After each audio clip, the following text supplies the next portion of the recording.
For a moment, while we moved away, and my grandfather murmured, "Poor Swann, what a life they are leading him. Fancy sending him away so that she can be left alone with her Charlus, for that was Charlus, I recognized him at once. And the child, too, at her age, to be mixed up in all that." The impression left on me by the despotic tone in which Gilbert's mother had spoken to her without her replying, by exhibiting her to me as being obliged to yield obedience to someone else, as not being indeed superior to the whole world, calmed my suffering somewhat, revived some hope in me, and cooled the ardor of my love.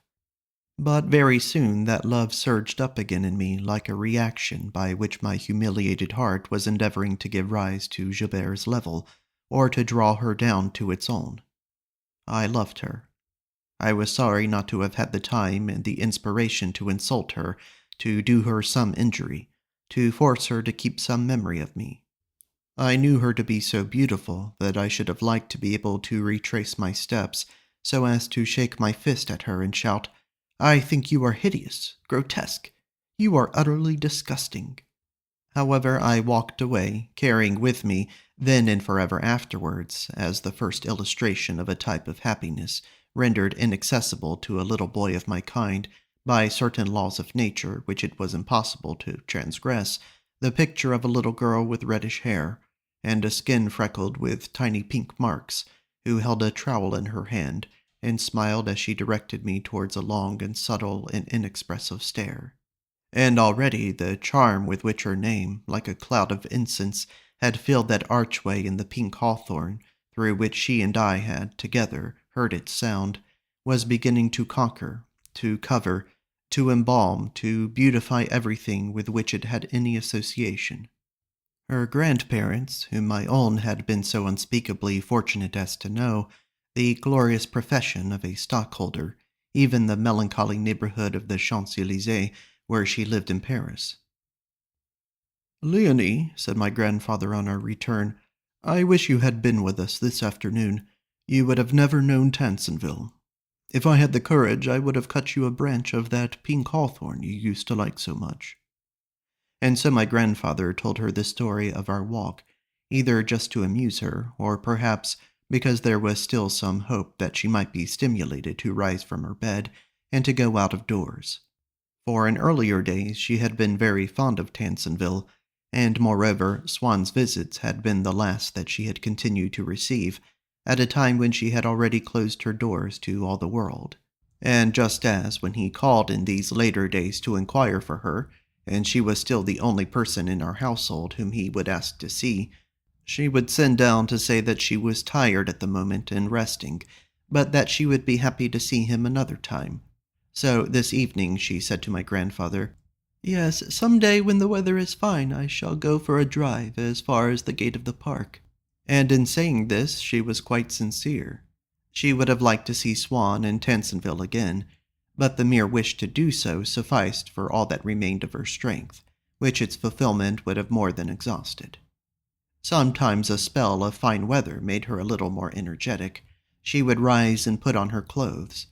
but before she had reached the outer room she would be tired again, and would insist on returning to her bed. The process which had begun in her, and in her a little earlier only than it must come to all of us, was the great and general renunciation which old age makes in preparation for death, the chrysalis stage of life, which may be observed wherever life has been unduly prolonged. Even in old lovers who have lived for one another with the utmost intensity of passion, and in old friends bound by the closest ties of mental sympathy, who after a certain year cease to make the necessary journey, or even to cross the street to see one another, cease to correspond, and know well that they will communicate no more in this world. My aunt must have been perfectly well aware that she would not see Swann again, that she would never leave her own house any more. But this ultimate seclusion seemed to be accepted by her with all the more readiness, for the very reason which to our minds ought to have made it more unbearable, namely, that such a seclusion was forced upon her by the gradual and steady diminution of her strength, which she was able to measure daily, which, by making every action, every movement tiring to her, if not actually painful, gave to inaction, isolation, and silence the blessed, strengthening, and refreshing charm of repose. My aunt did not go to see the pink hawthorn in the hedge,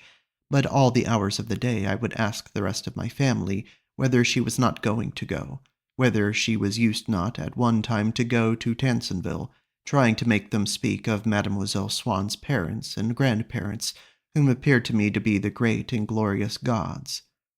The name, which had for me become almost mythological, of Swann, when I talked with my family, I would grow sick with longing to hear them utter it.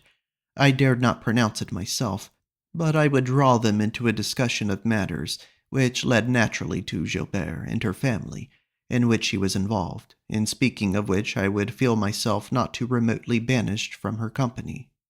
And I would suddenly force my father, by pretending for instance to believe that my grandfather's business had been in our family before his day, or that the hedge with the pink hawthorn which my Aunt Leonie wished to visit was on common ground, to correct my statements, to say as though in opposition to me and of his own accord,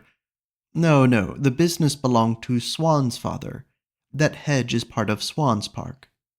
And then I would be obliged to pause for breath, so stifling was the pressure upon that part of me where it was forever inscribed, of that name, which at the moment when I heard it, seemed to me fuller, more portentous than any other name, because it was burdened with the weight of all the occasions on which I had secretly uttered it in my mind. It caused me a pleasure which I was ashamed to have dared to demand from my parents, for so great was it that to have procured it for me must have involved them in an immensity of effort, and with no recompense, since for them there was no pleasure in the sound. And so I would prudently turn the conversation, and by a scruple of conscience also. All the singular seductions which I had stored up in the sound of that word, Swann, I used again as soon as it was uttered, and then it occurred to me suddenly that my parents could not fail to experience the same emotions, that they must find themselves sharing my point of view, that they perceived in their turn, that they condoned, that they even embraced my visionary longings, and I was as wretched as though I had ravished and corrupted the innocence of their hearts. That year my family fixed the day of their return to Paris rather earlier than usual. On the morning of our departure, I had my hair curled to be ready to face the photographer, had a new hat carefully set upon my head, and had been buttoned into a velvet jacket. A little later my mother, after searching everywhere for me, found me standing in tears on that steep little hillside close to Tansonville, bidding a long farewell to my hawthorns, clasping their sharp branches to my bosom, and like a princess in a tragedy, oppressed by the weight of all her senseless jewelry, and with no gratitude towards the officious hand which had, in curling those ringlets, been at pains to collect all my hair upon my forehead, trampling underfoot the curl-papers which I had torn from my head, and my new hat with them. My mother was not at all moved by my tears, but she could not suppress a cry at the sight of my battered headgear and my ruined jacket. I did not, however, hear her. "Oh, my poor little hawthorns," I was assuring them through my sobs, "it is not you that want to make me unhappy, to force me to leave you. You have never done any harm, so I shall always love you." And drying my eyes, I promised them that, when I grew up, I would never copy the foolish example of other men, but that even in Paris on fine spring days, instead of paying calls and listening to silly talk, I would make excursions into the country to see the first hawthorn trees in bloom. Once in the fields, we never left them again during the rest of our Méséglise walk.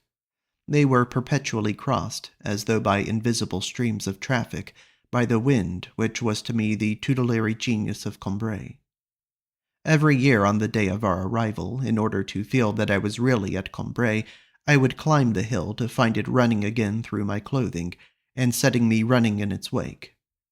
One always had the wind for a companion when one went the Méséglise way, on that swelling plain which stretched mile beyond mile, without any disturbance of its gentle contour. I knew that Mademoiselle Swann used often to go and spend a few days at Laon, and for all that it was many miles away, the distance was obviated by the absence of any intervening obstacle. When on hot afternoons I would see a breath of wind emerge from the farthest horizon, bowing the heads of the corn in distant fields, pouring like a flood over all that vast expanse, and finally settling down, warm and rustling among the clover and sainfoin at my feet. That plain which was common to us both seemed then to draw us together, to unite us. I would imagine that the same breath had passed by her also, that there was some message from her in what it was whispering to me, without my being able to understand it, and I would catch and kiss it as it passed. On my left was a village called Champeaux, Campus Pagani, according to the curé. On my right I could see across the cornfields to two crocketed rustic spires of Saint-André-des-Champs, themselves as tapering, scaly plated, honeycombed, yellowed, and roughened as two ears of wheat. At regular intervals, among the inimitable ornamentation of their leaves, which can be mistaken for those of no other fruit tree, the apple trees were exposing their broad petals of white satin, or hanging in shy bunches their unopened blushing buds. It was while going the Méséglise way that I first noticed the circular shadow which apple trees cast upon the sunlit ground, and also those impalpable threads of golden silk which the setting sun weaves slantingly downwards from beneath their leaves, and which I would see my father slash through with his stick without ever making them swerve from their straight path. Sometimes in the afternoon sky, a white moon would creep up like a little cloud, furtive without display, suggesting an actress who does not have to come on for a while, and so goes in front in her ordinary clothes to watch the rest of the company for a moment, but keeps in the background, not wishing to attract attention to herself. I was glad to find her image reproduced in books and paintings, though these works of art were very different, at least in my earlier years, before Bloch had attuned my eyes and mind to more subtle harmonies, from those in which the moon seems fair to me today, but in which I should have not recognized her then. It might be, for instance, some novel by Santin, some landscape by Glière, in which she is cut out sharply against the sky in the form of a silver sickle, some work as unsophisticated and as incomplete as were at that date my own impressions, and which it enraged my grandmother's sisters to see me admire. They held that one ought to set before children, and that children showed their own innate good taste in admiring only such books and pictures as they would continue to admire when their minds were developed and mature. No doubt they regarded aesthetic values as material objects, which an unclouded vision could not fail to discern, without needing to have their equivalent in experience of life stored up and slowly ripening in one's heart. It was along the Méséglise way, at Montjevin,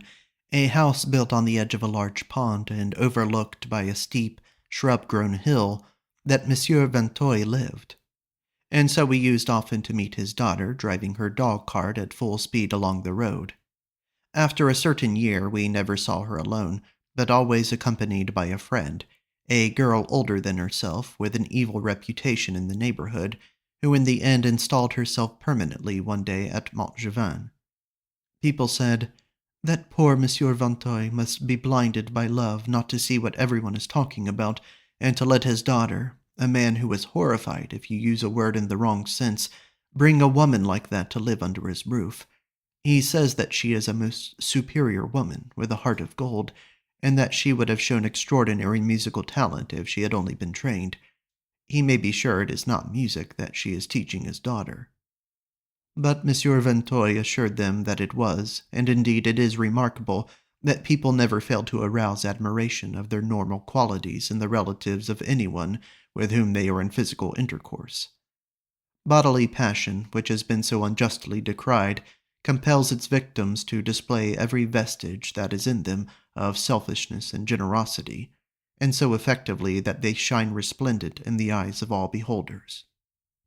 Dr. Persipide, whose loud voice and bushy eyebrows enabled him to play to his heart's content the part of double dealer, a part to which he was not otherwise adapted, without in the least degree compromising his unassailable and quite unmerited reputation of being a kind-hearted old curmudgeon, could make the curé and everyone else laugh until they cried, by saying in a harsh voice, "What do you say to this now? It seems that she plays music with her friend, Mademoiselle Vinteuil. That surprises you, does it? Oh, I know nothing, nothing at all. It was Papa Vinteuil who told me all about it yesterday.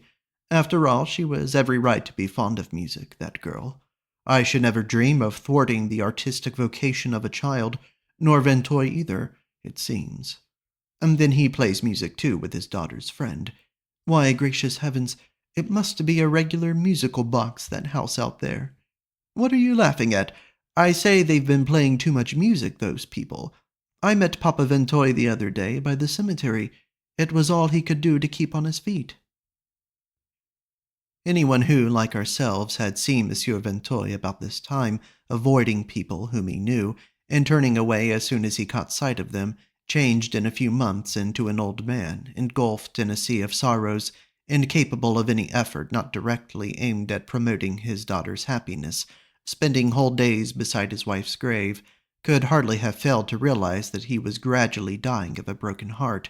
could hardly have supposed that he paid no attention to the rumors which were going about. He knew, perhaps he even believed, what his neighbors were saying. There is probably no one, however rigid his virtue, who was not liable to find himself by the complexity of circumstances living at close quarters with the very vice which he himself has been most outspoken in condemning, without at first recognizing it beneath the disguise which it assumes on entering his presence, so as to wound him and to make him suffer. The odd words, the unaccountable attitude one evening of a person whom he has 1,000 reasons for loving. But for a man of Monsieur Vinteuil's sensibility, it must have been far more painful than for a hardened man of the world to have to resign himself to one of those situations which are wrongly supposed to occur in Bohemian circles only. For they are produced whenever there needs to establish itself in the security necessary to its development a vice which nature herself has planted in the soul of a child, perhaps by no more than blending the virtues of its father and mother, as she might blend the color of the eyes. And yet, however much Monsieur Vinteuil must have known of his daughter's conduct, it did not follow that his adoration of her grew any less. The facts of life do not penetrate to the sphere in which our beliefs are cherished. As it was not that they engendered those beliefs, so they are powerless to destroy them. They can aim at them continual blows of contradiction and disproof without weakening them, and an avalanche of miseries and maladies coming one after another without interruption into the bosom of a family will not make it lose faith in either the clemency of its God or the capacity of its physician. But when Monsieur Vinteuil regarded his daughter and himself from the point of view of the world, and of their reputation, when he attempted to place himself by her side in the rank which they occupied in the general estimation of their neighbors, then he was bound to give judgment, to utter his own and her social condemnation in precisely the terms which the inhabitant of Combray, most hostile to him and his daughter, would have employed. He saw himself and her in the very lowest water, inextricably stranded, and his manners had of late been tinged with that humility, that respect for persons who ranked above him, and to whom he must now look up, however far beneath him they might hitherto have been, that tendency to search for some means of rising again to their level, which is an almost mechanical result of any human misfortune. One day, when we were walking with Swann in one of the streets of Combray, Monsieur Vinteuil, turning out of another street, found himself so suddenly face to face with all of us that he had not time to escape.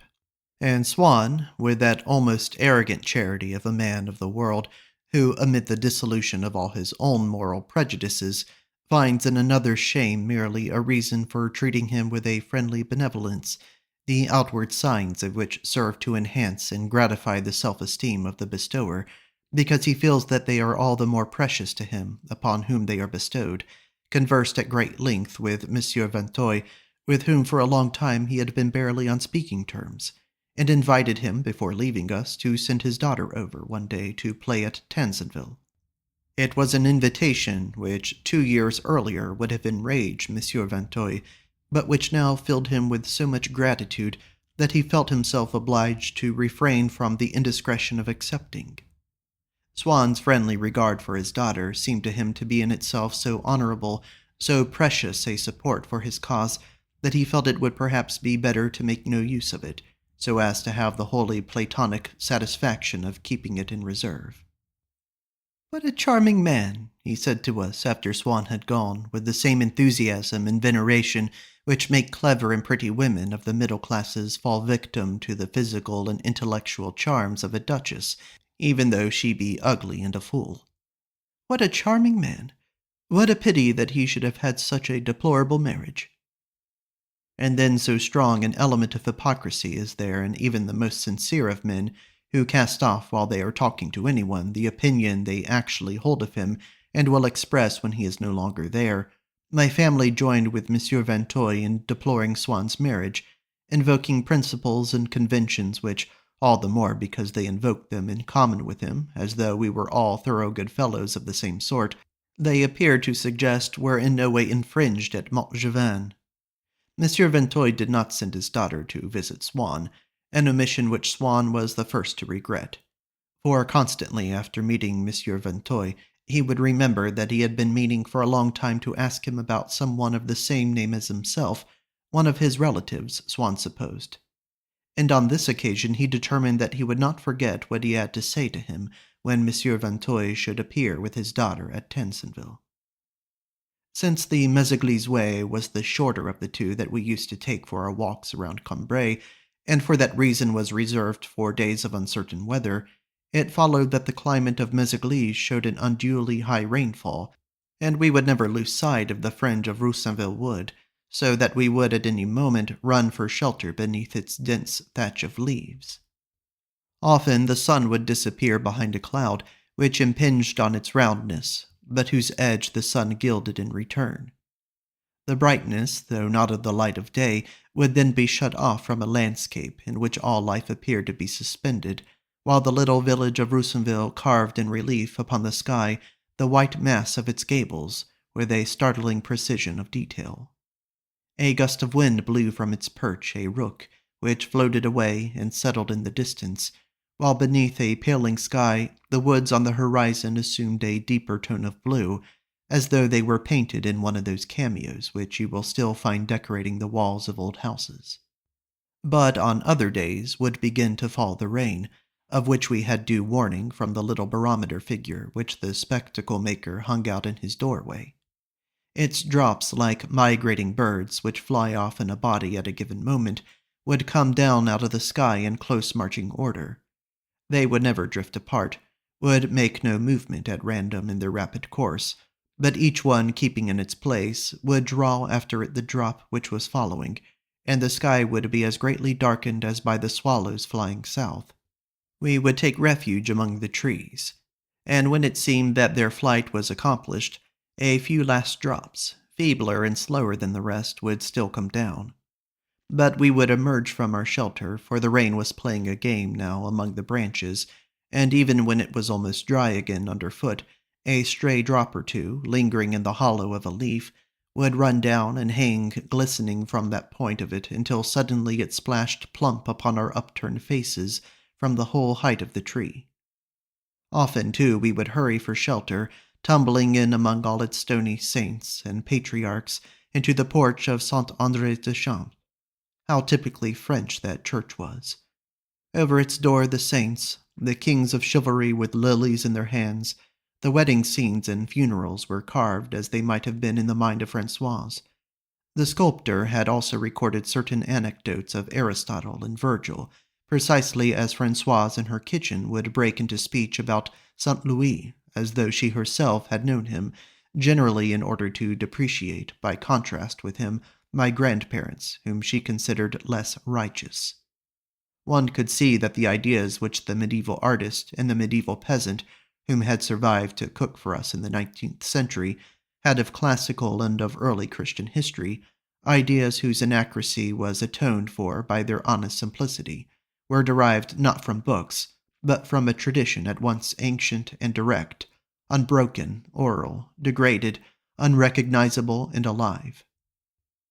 Another Combray person whom I could discern also potential and typified in the Gothic sculptures of Saint André des Champs was young Theodore, the assistant in Camus' shop. And indeed Françoise herself was well aware that she had in him a countryman and contemporary, for when my aunt was too ill for Françoise to be able, unaided, to lift her in bed, or to carry her to her chair, rather than let the kitchen maid come upstairs and perhaps make an impression on my aunt, she would send out for Theodore. And this lad, who was regarded, and quite rightly, in the town as a bad character, was so abounding in that spirit which had served to decorate the porch of Saint André des Champs, and particularly in the feelings of respect due, in Francois's eyes, to all poor invalids, and above all to her own poor mistress, that he had, when he bent down to raise my aunt's head from her pillow, the same air of pre-Raphaelite simplicity and zeal which the little angels in the bas-reliefs wear who throng with tapers in their hands about the deathbed of Our Lady, as though those carved faces of stone, naked and grey like trees in winter, were like them asleep only, storing up life, and waiting to flower again in countless plebeian faces, reverend and cunning as the face of Theodore, and glowing with the ruddy brilliance of ripe apples. There, too, not fastened to the wall like the little angels, but detached from the porch, of more than human stature, erect upon her pedestal as upon a footstool, which had been placed there to save her feet from contact with the wet ground, stood a saint with full cheeks, the firm breasts which swelled out inside her draperies like a cluster of ripe grapes, inside a bag, the narrow forehead, short and stubborn nose, deep-set eyes, and strong, thick-skinned, courageous expression of the countrywomen of those parts. This similarity, which imparted to the statue itself a kindliness that I had not looked to find in it, was corroborated often by the arrival of some girl from the fields, come like ourselves for shelter beneath the porch, whose presence there, as when the leaves of a climbing plant have grown up beside leaves carved in stone, seemed intended by fate to allow us, by confronting it with its type in nature, to form a critical estimate of the truth of the work of art. Before our eyes, in the distance, a promised or an accursed land, Roussainville, within whose walls I had never penetrated, Roussainville was now, when the rain had ceased for us, still being chastised, like a village in the Old Testament, by all the innumerable spears and arrows of the storm, which beat down obliquely upon the dwellings of its inhabitants, or else had already received the forgiveness of the Almighty, who had restored to it the light of his sun, which fell upon it in rays of uneven length, like the rays of a monstrance upon an altar. Sometimes, when the weather had completely broken, we were obliged to go home, and to remain shut up indoors. Here and there in the distance, in a landscape which, what with the failing light and saturated atmosphere, resembled a seascape rather, a few solitary houses clinging to the lower slopes of a hill, whose heights were buried in a cloudy darkness, shone out like little boats which had folded their sails and would ride at anchor all night upon the sea. But what mattered rain or storm? In summer, bad weather is no more than a passing fit of superficial ill temper expressed by the permanent, underlying fine weather, a very different thing from the fluid and unstable fine weather of winter, its very opposite, in fact. For has it not, firmly established in the soil on which it has taken solid form in dense masses of foliage, over which the rain may pour in torrents without weakening the resistance offered by their real and lasting happiness, hoisted to keep them flying throughout the season in the village streets, on the walls of the houses and in their gardens, its silken banners, violet and white. Sitting in the little parlor, where I would pass the time until dinner with a book, I might hear the water dripping from our chestnut trees, but I would know that the shower would only glaze and brighten the greenness of their thick, crumpled leaves, and that they themselves had undertaken to remain there like pledges of summer all through the rainy night to assure me of the fine weather's continuing. It might rain as it pleased, but tomorrow, over the white fence of Tansonville, there would surge and flow numerous as ever, a sea of little heart-shaped leaves, and without the least anxiety I could watch the poplar in the Rue de Perchamp, praying for mercy, bowing in desperation before the storm, without the least anxiety. I could hear at the far end of the garden the last peals of thunder growling among our lilac trees. If the weather was bad all morning, my family would abandon the idea of a walk, and I would remain at home. But later on I formed the habit of going out by myself on such days, and walking towards Méséglise-les-Venus, during that autumn when we had to come to Combray to settle the division of my Aunt Leonie's estate, for she had died at last, leaving both parties among her neighbors triumphant in the fact of her demise. Those who had insisted that her mode of life was enfeebling and must ultimately kill her,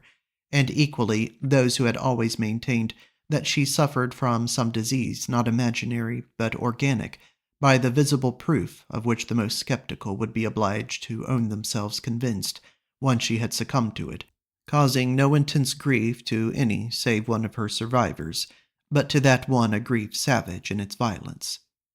During the long fortnight of my aunt's last illness, Francoise never went out of her room for an instant, never took off her clothes, allowed no one else to do anything for my aunt, and did not leave her body until it was actually in its grave.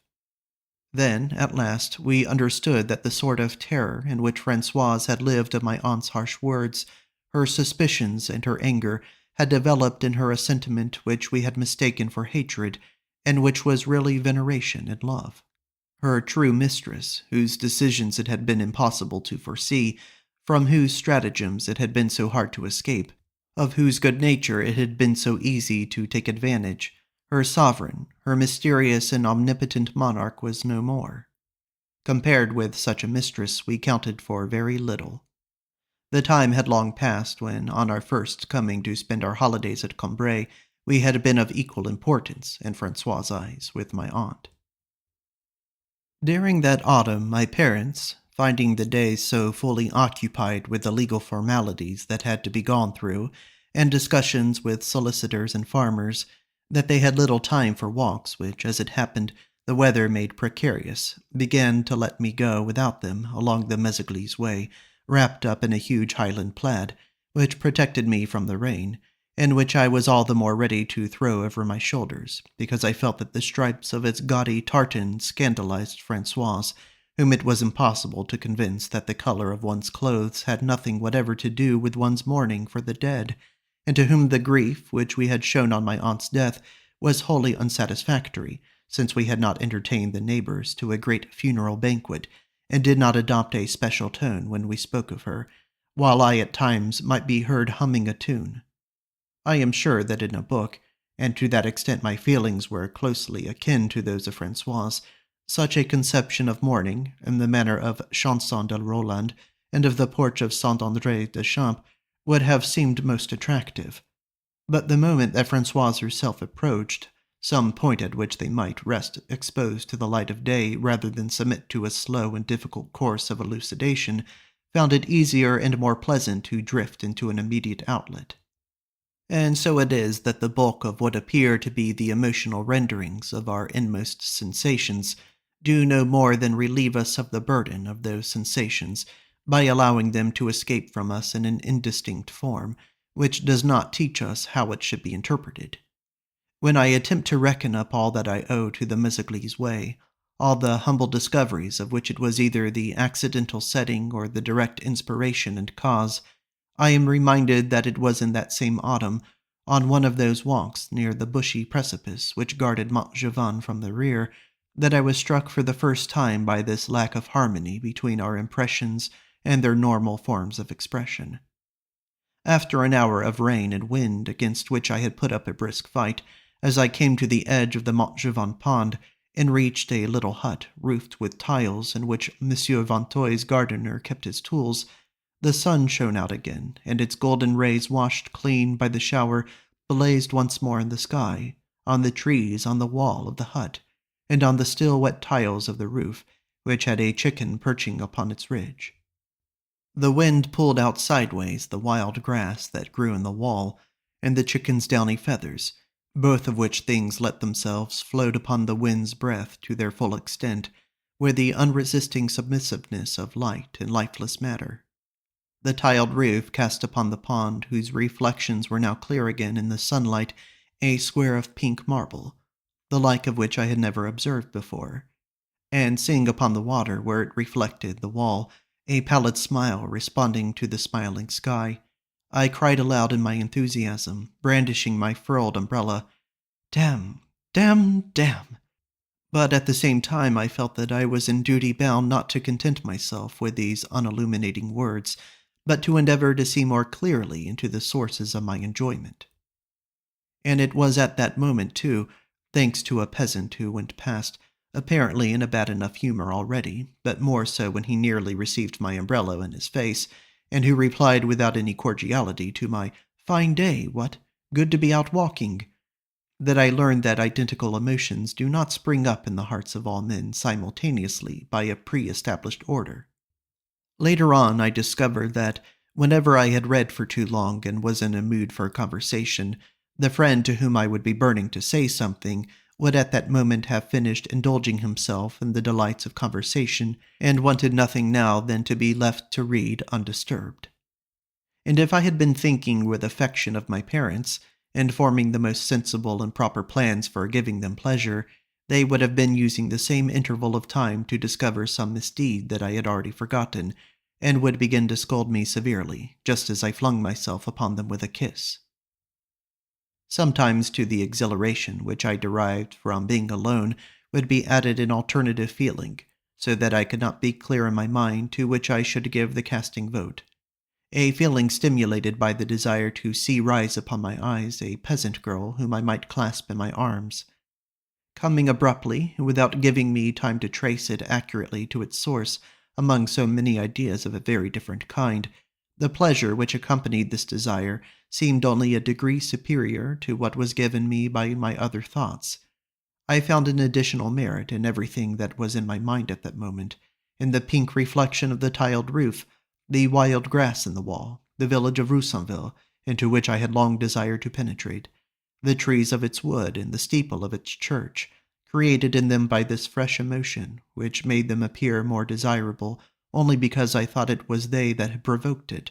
and which seemed only to wish to bear me more swiftly towards them when it filled my sails with a potent, unknown, and propitious breeze. But if this desire that a woman should appear added for me something more exalting than the charms of nature, they in turn enlarged what I might, in woman's charm, have found too much restricted. It seemed to me that the beauty of the trees was hers also, and that as for the spirit of those horizons, of the village of Roussainville, of the books which I was reading that year, it was her kiss which would make me master of them all, and my imagination drawing strength from contact with my sensuality expanding through all the realms of my imagination, my desire had no longer any bounds. Moreover, just as in moments of musing contemplation of nature, the normal actions of the mind being suspended, and our abstract ideas of things set on one side, we believe with the profoundest faith in the originality and the individual existence of the place in which we may happen to be, the passing figure which my desire evoked seemed to be not any one example of the general type of woman, but a necessary and natural product of the soil. For at that time everything which was not myself, the earth and the creatures upon it, seemed to me more precious, more important, endowed with a more real existence than they appear to full-grown men. And between the earth and its creatures I made no distinction. I had a desire for a peasant girl from Méséglise or Roussainville, for a fisher girl from Balbec, just as I had a desire for Balbec and Méséglise. The pleasure which those girls were empowered to give me would have seemed less genuine. I should have had no faith in it any longer if I had been at liberty to modify its conditions as I chose. To meet in Paris a fisher girl from Balbec, or a peasant girl from Méséglise, would have been like receiving the present of a shell which I had never seen upon the beach, or a fern which I had never found among the woods, would have stripped from the pleasure which she was about to give me all those other pleasures, in the thick of which my imagination had enwrapped her. But to wander thus among the woods of Roussainville, without a peasant girl to embrace, was to see those woods, and yet know nothing of their secret treasure, their deep-hidden beauty. That girl whom I never saw save dappled with the shadows of their leaves was to me herself a plant of local growth, only taller than the rest, and one whose structure would enable me to approach more closely than in them to the intimate savor of the land from which she had sprung. I could believe this all the more readily, and also that the caresses by which she would bring that savor to my senses were themselves of a particular kind, yielding a pleasure which I could never derive from any but herself, since I was still and must for long remain in that period of life when one has not yet separated the fact of this sensual pleasure from the various women in whose company one has tasted it, when one has not reduced to it a general idea which makes one regard them thenceforward as the variable instruments of a pleasure that is always the same. Indeed, that pleasure does not exist, isolated and formulated in the consciousness as the ultimate object with which one seeks a woman's company, or as the cause of the uneasiness which, in anticipation, one then feels. Hardly even does one think of oneself, but only how to escape from oneself. Obscurely awaited, imminent and concealed, it rouses to such a paroxysm at the moment when at last it makes itself felt, those other pleasures which we find in the tender glance, in the kiss of her who is by our side, that it seems to us, more than anything else, a sort of transport of gratitude for the kindness of heart of our companion, and for her touching predilection of ourselves, which we measure by the benefits, by the happiness that she showers upon us. Alas, it was in vain that I implored the dungeon keep of Roussainville, that I begged it to send out to me some daughter of its village, appealing to it as to the sole confidant to whom I had disclosed my earliest desire when, from the top floor of our house at Combray, from the little room that smelt of orris root, I had peered out and seen nothing but its tower framed in the square of the half-opened window, while with the heroic scruples of a traveler setting forth for unknown climes, or of a desperate wretch hesitating on the verge of self-destruction, faint with emotion, I explored across the bounds of my own experience an untrodden path which I believed might lead me to my death even, until passion spent itself and left me shuddering among the sprays of flowering currant which, creeping through the window, tumbled all about my body. In vain I called upon it now. In vain I compressed the whole landscape into my field of vision, draining it with an exhaustive gaze which sought to extract from it a female creature. I might go alone as far as the porch of Saint-André-des-Champs. Never did I find there the girl whom I should inevitably have met, had I been with my grandfather, and so unable to engage her in conversation. I would fix my eyes without limit of time upon the trunk of a distant tree, from behind which she must appear, and spring towards me. My closest scrutiny left the horizon barren as before. Night was falling. Without any hope now would I concentrate my attention, as though to force up out of it the creatures which it must conceal upon that sterile soil, that stale and outworn land, and it was no longer in lightness of heart, but with sullen anger that I aimed blows at the trees of Roussainville wood, from among which no more living creatures made their appearance than if they had been trees painted on the stretched canvas background of a panorama, when, unable to resign myself to having to return home without having held in my arms the woman I so greatly desired, I was yet obliged to retrace my steps towards Combray, and to admit to myself that the chance of her appearing in my path grew smaller every moment. And if she had appeared, would I have dared to speak to her? I felt that she would have regarded me as mad, for I no longer thought of those desires which came to me on my walks, but were never realized as being shared by others, or as having any existence apart from myself. They seemed nothing more now than the purely subjective, impotent, illusory creatures of my temperament. They were in no way connected now with nature, with a world of real things, which from now onwards lost all its charm and significance, and meant no more to my life than a purely conventional framework, just as the action of a novel is framed in the railway carriage, on a seat of which a traveler is reading it to pass the time. And it is perhaps from another impression which I received at Montjavin some years later, an impression which at that time was without meaning, that there arose long afterwards my idea of that cruel side of human passion called sadism. We shall see in due course that, for quite another reason, the memory of this impression was to play an important part in my life. It was during a spell of very hot weather. My parents, who had been obliged to go away for the whole day, had told me that I might stay out as late as I pleased, and having gone as far as the Montjavin pond, where I enjoyed seeing again the reflection of the tiled roof of the hut, I had lain down in the shade and gone to sleep among the bushes on the steep slope that rose up behind the house, just where I had waited for my parents years before, one day when they had gone to call on Monsieur Vinteuil. It was almost dark when I awoke, and I wished to rise and go away, But I saw Mademoiselle Vinteuil, or though at least that I recognized her, for I had not seen her often at Combray, and then only when she was still a child, whereas she was now growing into a young woman, who probably had just come in, standing in front of me, and only a few feet away from me, in that room in which her father had entertained mine, and which she had now made into a little sitting room for herself. The window was partly open. The lamp was lighted. I could watch her every movement without her being able to see me, but had I gone away, I must have made a rustling sound among the bushes. She would have heard me, and might have thought that I had been hiding there in order to spy upon her. She was in deep mourning,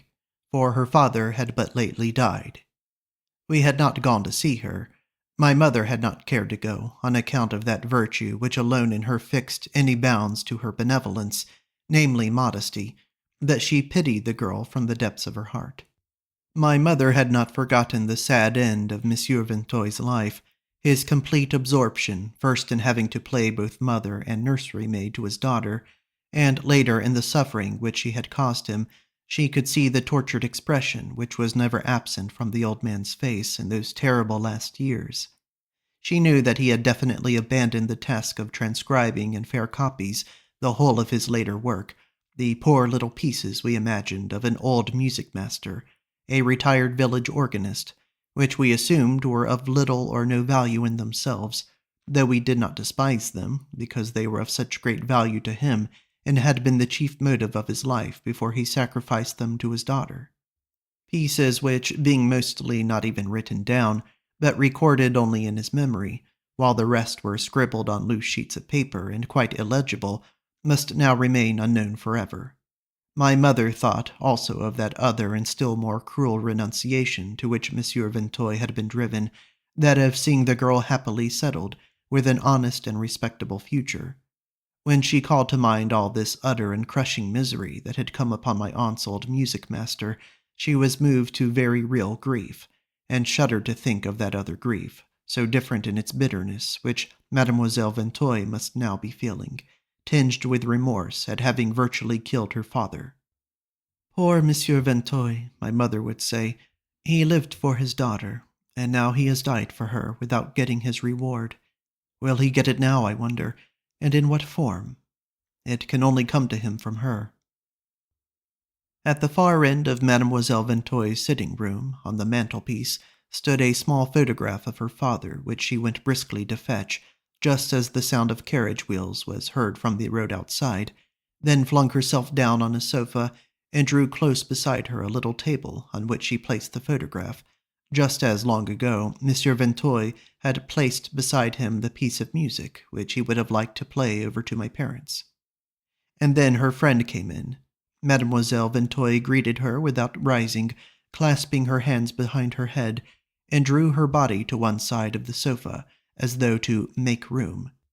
But no sooner had she done this than she appeared to feel that she was perhaps suggesting a particular position to her friend, with an emphasis which might well be regarded as importunate. She thought that her friend would prefer, no doubt, to sit down at some distance from her, upon a chair.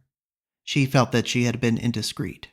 Her sensitive heart took fright. Stretching herself out again over the whole of the sofa, she closed her eyes and began to yawn, so as to indicate that it was a desire to sleep, and that alone which had made her lie down there.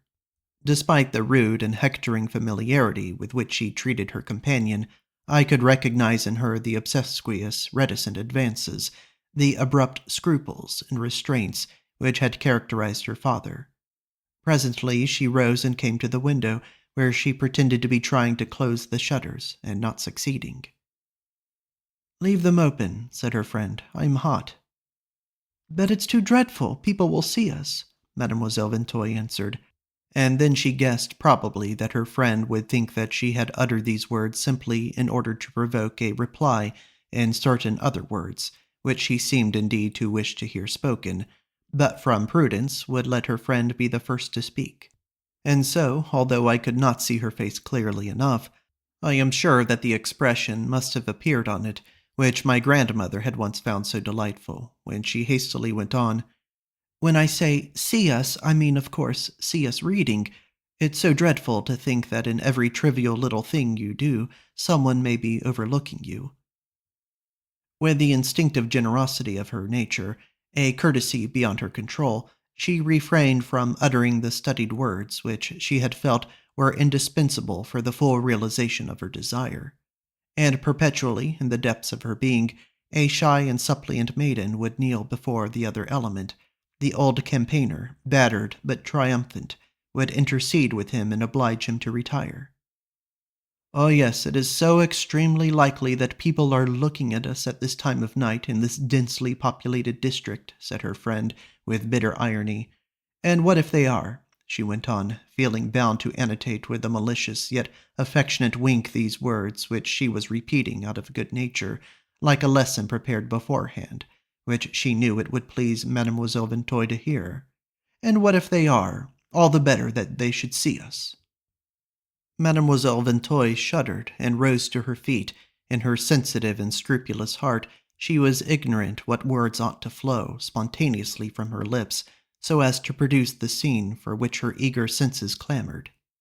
She reached out as far as she could across the limitations of her true character to find the language appropriate to a vicious young woman, such as she longed to be thought, but the words which she imagined such a young woman might have uttered with sincerity sounded unreal in her own mouth. And what little she allowed herself to say was said in a strained tone, in which her ingrained timidity paralyzed her tendency to freedom and audacity of speech, while she kept on interrupting herself with, "You're sure you aren't cold? You aren't too hot? You don't want to sit and read by yourself? Your ladyship's thoughts seem to be rather warm this evening," she concluded, doubtless repeating a phrase which she had heard used on some earlier occasion by her friend. In the V-shaped opening of her crepe bodice, Mademoiselle Vinteuil felt the sting of her friend's sudden kiss. She gave a little scream and ran away, and then they began to chase one another about the room, scrambling over the furniture, their wide sleeves fluttering like wings, clucking and crowing like a pair of amorous fowls. At last Mademoiselle Vinteuil fell down exhausted upon the sofa, where she was screened from me by the stooping body of her friend. But the latter now had her back turned to the little table on which the old music-master's portrait had been arranged. Mademoiselle Vinteuil realized that her friend would not see it unless her attention were drawn to it, and so exclaimed, as if she herself had just noticed it for the first time, "Oh, there's my father's picture looking at us. I can't think who have put it there. I'm sure I've told them 20 times that it is not the proper place for it." I remembered the words that Monsieur Vinteuil had used to my parents in apologizing for an obtrusive sheet of music. This photograph was, of course, in common use in their ritual observances, was subjected to daily profanation, for the friend replied in words which were evidently a liturgical response. "Let him stay there. He can't trouble us any longer. Do you think he'd start whining? Do you think he'd pack you out of the house if he could see you now with the window open, the ugly old monkey?" To which Mademoiselle Vinteuil replied, "Oh, please," a gentle reproach which testified to the genuine goodness of her nature, not that it was prompted by any resentment at hearing her father spoken of in this fashion, for that was evidently a feeling which she had trained herself, by a long course of sophistries, to keep in close subjection at such moments, but rather because it was the bridle which, so as to avoid all appearance of egotism, she herself used to curb the gratification which her friend was attempting to procure for her. It may well have been, too, that the smiling moderation with which she faced and answered these blasphemies, that this tender and hypocritical rebuke appeared to her frank and generous nature as a particularly shameful and seductive form of that criminal attitude towards life which she was endeavoring to adopt. But she could not resist the attraction of being treated with affection by a woman who had just shown herself so implacable towards the defenseless dead. She sprang onto the knees of her friend and held out a chaste brow to be kissed, precisely as a daughter would have done to her mother, feeling with exquisite joy that they would thus, between them, inflict the last turn of the screw of cruelty in robbing Monsieur Vinteuil, as though they were actually rifling his tomb of the sacred rights of fatherhood. Her friend took the girl's head in her hands and placed a kiss on her brow with a docility prompted by the real affection she had for Mademoiselle Vinteuil, as well as by the desire to bring what distraction she could into the dull and melancholy life of an orphan. "Do you know what I should like to do to that old whore?" she said, taking up the photograph. She murmured in Mademoiselle Vinteuil's ear something that I could not distinguish. "Oh, you would never dare." "Not dare to spit on it? On that?" shouted the friend with deliberate brutality. I heard no more, for Mademoiselle Vinteuil, who now seemed weary, awkward, preoccupied, sincere, and rather sad, came back to the window and drew the shutters close. But I knew now what was the reward that Monsieur Vinteuil, in return for all the suffering that he had endured in his lifetime on account of his daughter, had received from her after his death. And yet I have since reflected that if Monsieur Vinteuil had been able to present at the scene, he might still, and in spite of everything, have continued to believe in his daughter's soundness of heart, and that he might even, in so doing, have been not altogether wrong.